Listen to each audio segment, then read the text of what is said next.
हो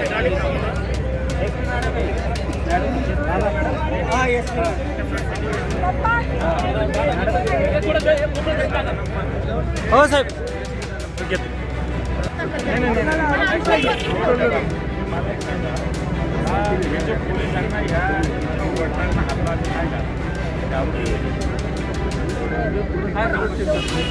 कालपासून गुन्हा दाखल करता की नाही गुन्हा दाखल काही केलं दादा अजून काही चला चला चला चला चला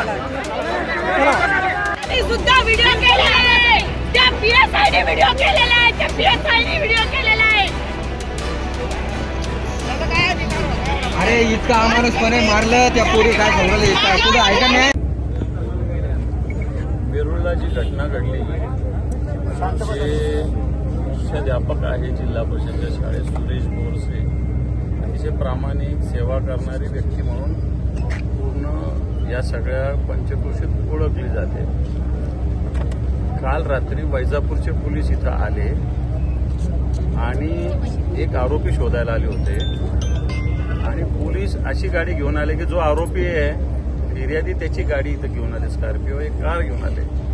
नागरगोजे नावाचे पोलीस अधिकारी वैजापूरचे आहेत आणि ते इथं आल्यानंतर हे बोरसे सर रस्त्याने जात असताना त्यांनी फक्त चौकशी केली तुम्ही कुठून काय आले, तर यांना उचललं गेलं, मारहाण केली गेली. ह्या गाडीतून त्या गाडीत त्या गाडीतून त्यांच्या मुलींना पत्नीला अतिशय वाईट वागणूक दिली गेली. त्यांच्यासुद्धा अंगाशी झोंबाझोंबी या सगळ्या पोलीस अधिकारी यांच्याबरोबर काही गुंड प्रवृत्तीचे. मी नाव ऐकलं धोंदलगावचं कोणीतरी आवारे नावाची व्यक्ती त्यांच्यासोबत होती. मला सांगा की ह्या अशा व्यक्ती पोलिसांबरोबर कशा येऊ शकतात याचे व्हिडिओ उपलब्ध आहेत. मला वाटतं या सगळ्या झटापटीत बोरसे सरांचा दुर्दैवी मृत्यू झालेला आहे.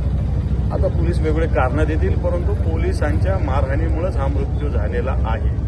रवी आवारे कोण, नागरगोजे कोण, स्कॉर्पिओ कोणाची, कार कोणाची, या सगळ्या गोष्टी ताबडतोब खुलासा झाला पाहिजे.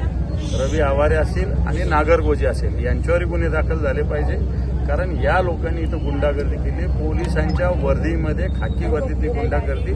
या वेरूळची जनता ही वेरूळ म्हणजे छत्रपती शिवरायांची भोसले घरांची जन्मभूमी आहे आणि या ठिकाणी अशी रजाकारी मला असं वाटतं आम्ही सहन करणार नाही.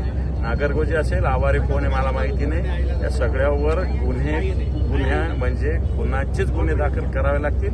असं नाही गेलं तर मला असं वाटतं बेमुदत या विषयावर शिवसेना आणि इथल्या भागातील जनता, बाकी पक्ष सोडून द्या, हा राजकीय विषय नाही, परंतु या भागातील या गावातील जनतेच्या माध्यमातून मला वाटतं हा आवाज अन्यायाच्या विरुद्ध आम्ही तीव्र करू. गावात 4 तास झाले.